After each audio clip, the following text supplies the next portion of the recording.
As we celebrate Doug's life, memories are one of the greatest gifts that we have, that we hold on to when someone we love passes from this life to that never-ending life.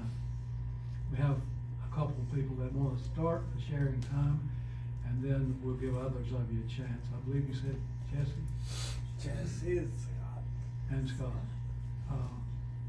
Jesse, would you like to come first, or Scott?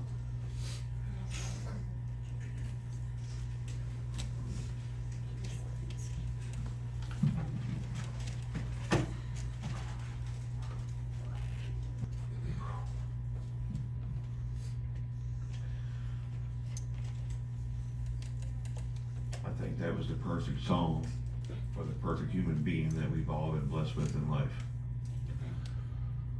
I'm Jesse McGill. Ronnie McGill was my father, who was Doug's neighbor for 40 plus years and his best friend.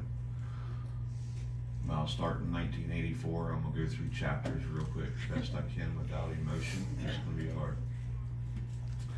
In 1985, my parents got divorced. It was an horrific divorce. My dad went into a nervous breakdown.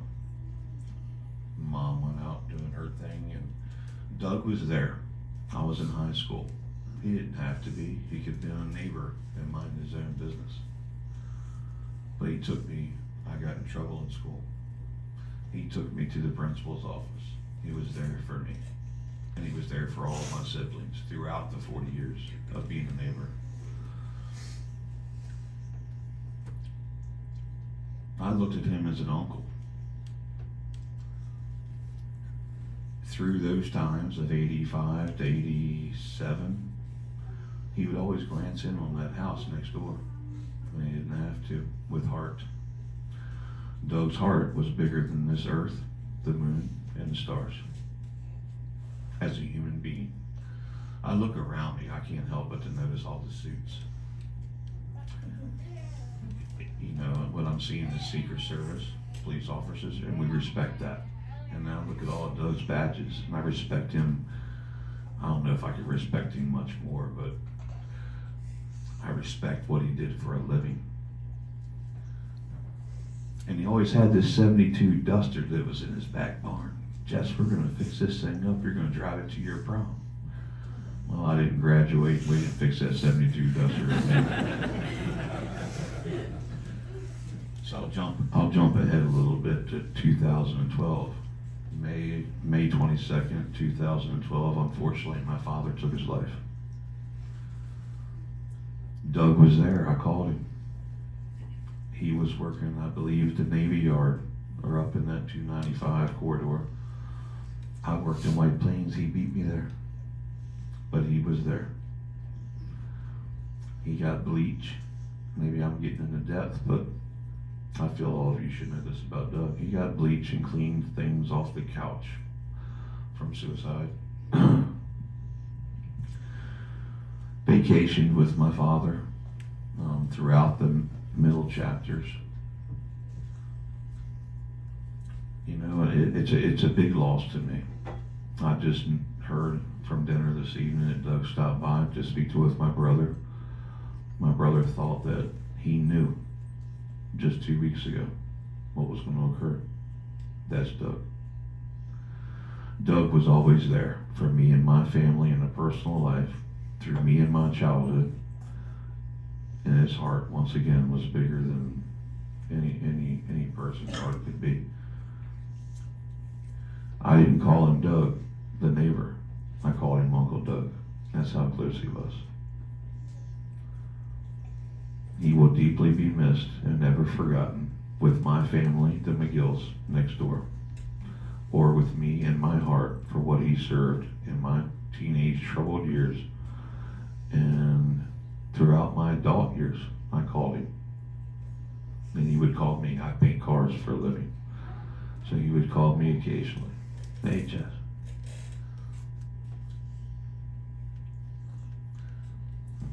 I'm sorry for the family, the loss. My heart goes out to you because you lost someone very good. Art, I love you to death, son. You keep your head up, you keep rocking. I lost my dad, you've lost yours. We keep going. That's what our dads would want. Move forward. Thank you all for hearing me out. Man, I love Doug to death, and it hurts me tremendously, but that's just my own self-pity. But he did have a sense of humor. And I will go back to the high school years one time. I got kicked off the school bus for grabbing a girl's butt. Which did end up being my 25-year wife, okay? But we divorced now. So he had to go to to the principal's office with me. I got kicked off the school bus. I said, well, Doug, you gonna give me a ride? He just started laughing. That Doug laughed. Ha ha. You messed up, boy. You're gonna walk. I said, Doug, you can't let me walk. He just looked, shook his head. It was just because you grabbed a girl's butt. All right, I'm gonna give you a ride for a week. So, a lot of great memories with Doug, but most memories of all was his heart, his soul, his passion, and then love thy neighbor. Love thy neighbor. Doug was that guy. He loved my father to death. And one more thing. When we buried my father, he stood there as we all left to go back to Dad's house next door to Doug. And he called me on the way back. He said, Jess, I just want to let you know, I watched the last shovel of dirt go on your dad respectively. That's Doug, and I won't forget that. Thank you all for hearing me out. That's all I have to say, but I'm just Uncle Doug, and I love him a lot. God bless all of you.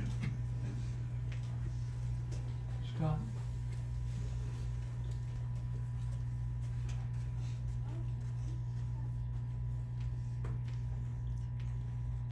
Well, it's kind of tough. I told Art, I told Stu, Doug and Lisa, we go back a long time, Doug and I. All the guys that we work with together. There's a person in here that could tell you that body couldn't fit a heart that he had. Everyone said Doug's a big man. Yes, he was a big man, but his heart was way bigger than he was. I'm really lost for words because I just find it hard to believe that he's gone. We're gonna do.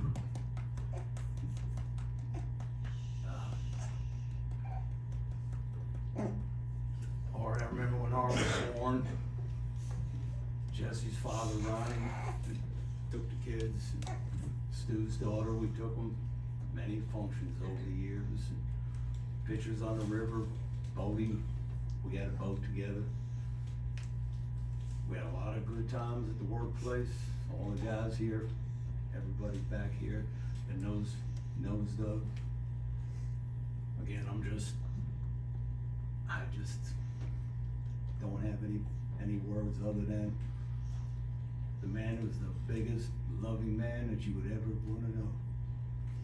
Could fix anything, do anything, make every promise to you, and stand in line because he'll get to you. And everybody knows that.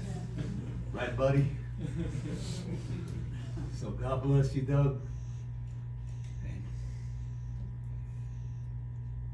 you just went way too soon. God bless you. Thank you. Is there anyone else who would like to say a few words? Thank you, sir, for the opportunity. My name is Wade Bishop.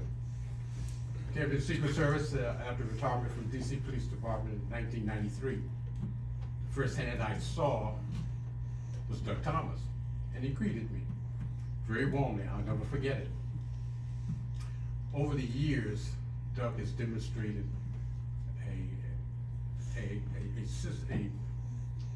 a habit of giving. And if you look at these two appendages called hands, if you just take a moment, just lift your hands up in front of you, there is strength in hands. And hands are what make everything move. There's nothing that we cannot do without hands. But God gave Doug an exceptional pair of hands. There's nothing that he could not do with his. When he started his second career at the Technical Services Division off Bright Seat Road, which is about 2.5 miles from my house, I drive my bike there just to visit Doug, sometimes on the weekends when he would be working. And Doug would see me bent over on my bike. He said, "Why are you, as old as you are, why are you bent over riding a bike?" He says, "Let me make you a set of brackets that will allow you to sit upright." Doug made those brackets for me. So when I ride my bike, maybe 5 days out of the week to include this morning, I will always remember Doug Thomas. He was an unselfish man, very caring man, very giving man. And I saw him, because he was hospitalized a short distance from my house, I got a chance to see him 4 times. And I saw him Sunday. He died Wednesday, I saw him Sunday. And I said, "Doug, have you made your calling and election sure with Jesus?" He says, "I have." He says, "I thank the Lord for what he did on the cross of Calvary." And I said, "Doug, I am moved by that. You have strengthened me in my resolve, in my relationship with Jesus. Thank you for those kind words that you just uttered to me." So in closing, family, thank you so much for lending Doug Thomas to us. I am made a better person because of Doug Thomas. Not only Doug Thomas, but if I could take this opportunity to express a level of gratitude to all the members of the Special Services Division during the 20 years that I was there, who, just like Doug, were unselfish. They gave. And so I want to express to you, the crew who was there at that time, from the administrators on down, thank you for your kindness, thank you for your giving, and thank you for your willingness to do what you've done for me, and not just for me, but for many others. But again, a special thanks to Doug, and family, thank you again. Again, I've made a better person because of one Douglas, one E. Thomas. God bless you. In closing, please, if I may say this, in an act of loving kindness to your family, take some time out to make preparations. We all have to go this way. Death is the lot of humanity. And if you just take a moment out to write things out, it would help the family. How do you want your services carried out? It makes it so much easier during a time of difficulty, on your loved ones. So if I can just leave that with you, I'd appreciate it. Thank you so much for the opportunity to stand before you. God bless you, and thank you. Is there anyone else who'd like to say a few words? Anyone else? Thank you. In the days ahead, please pray for the family and find ways to help and encourage them as Doug has helped and encouraged you. God bless you.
case for you, go get attorney